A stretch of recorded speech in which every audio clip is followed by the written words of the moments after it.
நகரில் விப்ரன் என்ற அந்தணன் இருந்து வந்தான்.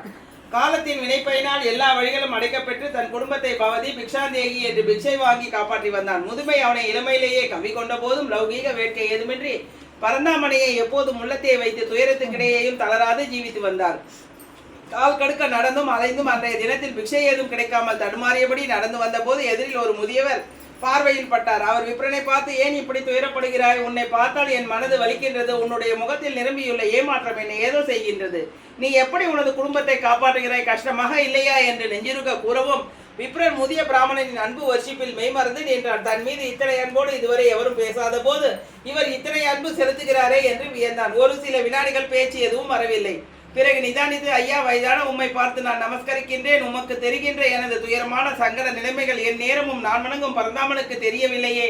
நீர் பேசுவதை பார்த்தால் எனக்கு ஒரு வழி சொல்லக்கூடியவர் நீர் என்ற நம்பிக்கை ஏற்படுகிறது. ஏதாவது ஒரு வழி சொல்லுங்கள், எனக்கு நல்ல மார்க்கம் கூறுங்கள். பரமனை அடைய பரமன் அருள் பெறுவ ஏதாவது வழி கூறுங்கள், உங்களால் அது முடியும் என விப்ரன் பெரியவரை சரணடைந்தான். முதியவராக வந்திருப்பது விஷ்ணுதான் என்பதை ஏழை விப்ரன் அறியவில்லை. விஷ்ணுவோ ஏழை விப்ரனை அறிந்தே அவனுக்கு செல்வ செழிப்பு ஏற்படுத்த அவன் எதிரில் நின்றிருந்தார்.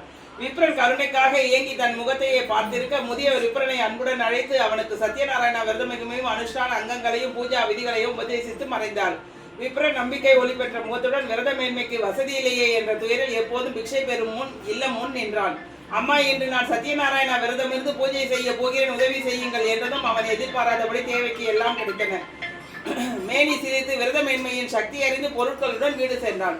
குற்றுயிரும் குலையுருமாக இருந்த குடும்பத்தினர் விப்ரனின் முகமலர்ச்சி கண்டு வியப்படைந்தார்கள். விப்ரன் விஷயங்களை விலக்கி, நமக்கு நல்ல காலம் வந்துவிட்டது, பகவானின் அருள் பெற நமது வீட்டில் சுற்றத்தார்களை அழைத்து பௌர்ணமி தினத்தில் பிரதோஷ காலத்தில் முறையாக உபவாசம் இருந்து சகல நைவேத்திய பட்சணம் அன்னம் என்று படைத்து சத்யநாராயண பூஜை செய்ய போகிறோம் என்றதும் குடும்பத்தினர் மகிழ்ச்சி அடைந்தார்கள். விப்ரன் ஏழ்மையில் விளிம்பில் இருந்து சத்யநாராயண பூஜை செய்து எல்லோருக்கும் அன்னம் படை